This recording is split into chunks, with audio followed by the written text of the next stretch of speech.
So let it be written, so let it be done. This is Tabletop Terrors. They're called role-playing games, but a lot of people aren't comfortable role-playing, and that's okay. And so the first thing I want to start off with in this video is saying that role-playing is not a binary thing. It's not an on or an off. There are so many different levels of it in the same game. There are so many different phases and types in terms of, I'm going to role play this moment. I'm going to sit and I'm going to act like a person that I'm not because this is important to me. And then the next moment could be just describing what your character does in third person. And there is no right or wrong, and you can do whatever's comfortable for you in that moment. And so this is us giving you permission to role play in whatever way you're comfortable with, or not role play at all.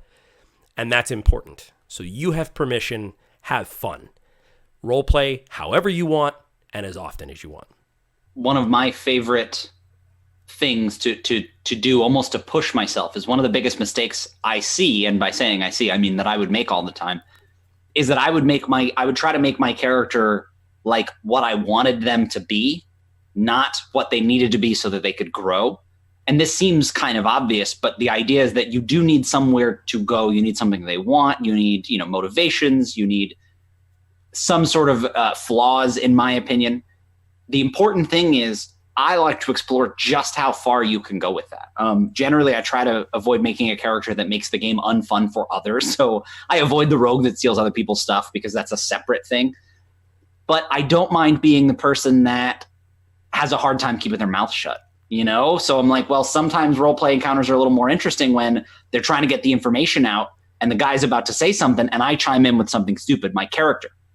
Yes, it brings some in-game animosity from the other characters, but I like that.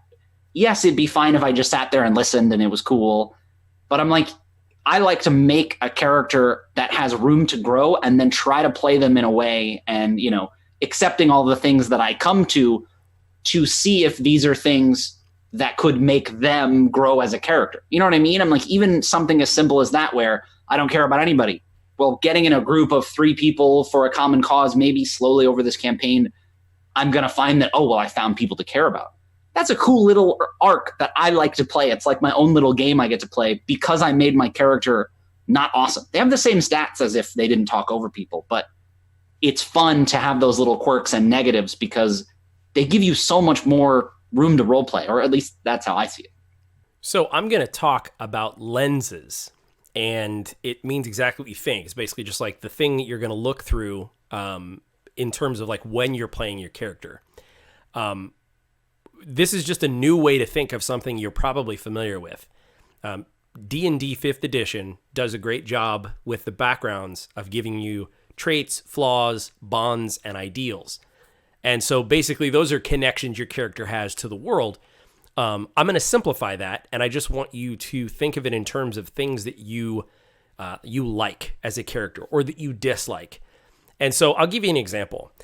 If you have a merchant, the lens could be they're always thinking about the value of something because that is what is important to them. So a merchant is going to notice an expensive object in the room.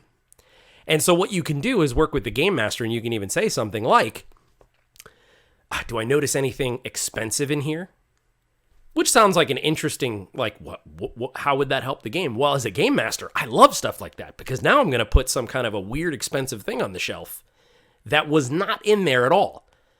So the game master will typically work with you. If you want to look through this lens, they'll often give you things to see. So the, I think, important part is to have at least 2 of these, maybe 3, because then depending on where you are and what you're doing, you don't want to become 2-dimensional and just be the halfling that's always hungry. That can be charming for a while, but if that's all you do, it's fine if that's what you want to do, but usually as a game master, that's challenging for me because if I'm trying to see what your reaction is going to be to something and it's always you want food, I'm like, okay, can we come up with a bigger conflict than you're hungry? So like for me personally, I'm a brother, I'm a father, I'm a son. Depending on the situation, if I see a child in danger, I'm probably going to be looking through the father lens. If I see a sibling mistreating another sibling, I might look through the brother lens. And so think of a couple of or few different lenses you can look through. So, I always look at the value of things. And this is where the 5th edition Dungeons and Dragons traits, flaws, bonds, and ideals are really good. One final quick bonus tip. Don't worry whether or not they're tied to your background. Just flip through the backgrounds and read, and it can be really interesting if you're not a soldier, but you have a soldier-esque sort of trait, and then come up with the reason why. Automatically you have depth. So that would be my tip, is use lenses. So my favorite tip when it comes to role-playing, especially if you or into a little bit more like of the serious role-play thing where you want kind of character arcs and character growth and that sort of thing to be a part of your character, is to look at what I call opposing motivations. And the idea behind that is basically most characters will have a thing that they want, one thing that sort of drives them. Like, I want to be the most famous swordsman in the land, or I want to get revenge on the demon who killed my parents, whatever it is. And those motivations are good and interesting, and your character should have a primary motivation. But I think one of the things that can start to happen is kind of what Tim was saying with sort of two-dimensional character conflicts of like, if that's all that you want, then whenever you get into a situation where you have to make a decision, you've kind of already got your decision decided before you've even gotten there, of like, I'm in a situation where I can either get closer to revenge or I can do anything else. Well, I want revenge, so I'm going to do that. And it can sort of stall your character out sometimes if you've kind of already know what they're going to do in any situation. So the idea on opposing motivations is basically whatever your character wants, they also in some way want the opposite. So the very, very basic human example stripped away from RPGs would be like this. There's something that's basically a universal human experience of like, I've had a long day at work. I've gotten home. I can either be productive and work on that project or clean the thing that I need to clean, or I can sit on the couch and watch TV. Which of those do you want to do? You probably want to do both in some sense of like, I really should get that done, but also, man, I've had such a long day. It'd be so nice to relax. Like, both of those outcomes are desirable. So what do? You have to figure it out in that moment, which is going to overtake the other. And the more that you can kind of build that sort of motivation, obviously with more depth into your characters, the more that you kind of always have conflict to work with. So I'm going to take something that Tim said, where basically, let's say, for example, you have, to use his lenses, in this example of, I want to be the most famous, renowned swordsman in the land, but I also have a family and I need to care for them. Do I go to that tournament that's on the other side of the country because it'll get me more famous? Or do I stay home, care for my wife and my kid, because that matters to me too. If I go to the tournament, I'm leaving them here. They can't come with me for whatever reason, or it'd be dangerous, or whatever. But if I don't go, I'm missing out on the chance to be bigger than I am now, and this thing that I care about, will be lost. I'll have missed an opportunity to further my biggest goal. Which one do you pick? Anytime you have to make a decision, you'll always have to pick between one or the other. And that conflict doesn't go away. So having sort of things to work against each other can be a great way to add more conflict and more drama to your character. And it makes it so that you always kind of have to keep yourself on your toes. As the game progresses, you might find one starting to beat the other. How do you then rectify that? Do you let the neglected one go away? Do you try to like shore back up?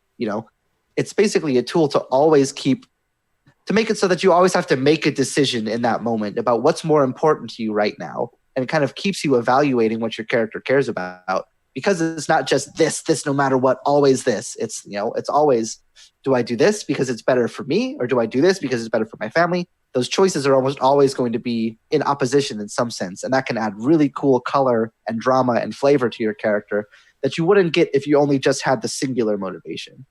So in the comments, what is your tip? What's your role-playing secret? Like, what's that thing that you absolutely lean on? Or what's the biggest thing you struggle with? We're going to do a deep dive where we're going to talk about role-playing more confidently and kind of what that means. But is that you? Do you feel like maybe you need more confidence, or do you feel like, you know, what's your biggest struggle? We're Tabletop Terrors. We're all about fun, creativity, and tabletop games. If you like that sort of thing, consider subscribing, and we'd love to have you as a part of the channel. Let's end this thing with a Tabtarian toast. May you mend the first break. May you kill the first snake. May you conquer everything you undertake. Cilantro. So one of my favorite characters I've ever played, his name was Rudy, and actually due to a naming mix-up, I decided that for some reason people know him by different names, and that's not even the good part.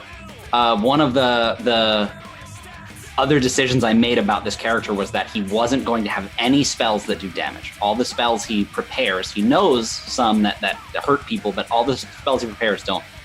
But the other thing is Tim was running the campaign, and we started with literally nothing. We were crucified, near naked, you know what I mean, had no stuff. So Rudy found things that he hoped would work as spell components. And he found spices and stuff. And one of the components of, I think, a sleep spell, like a confusion, whatever it is, it's like a low level, like sleep. I used paprika as one of the spell elements. And the best part is I believe that I failed the roll. So basically it was just like I threw paprika on a guy trying to cast magic, and it absolutely didn't work, you know? And it was like, two people were like downed or like hit really bad. Like we didn't have weapons. Like it was a moment to like turn the tide, and absolutely it didn't work. It was absolutely the best, but probably one of the worst decisions I've made role playing. And you know, as a dungeon master, I really made a meal out of that. Oh God, it was perfect.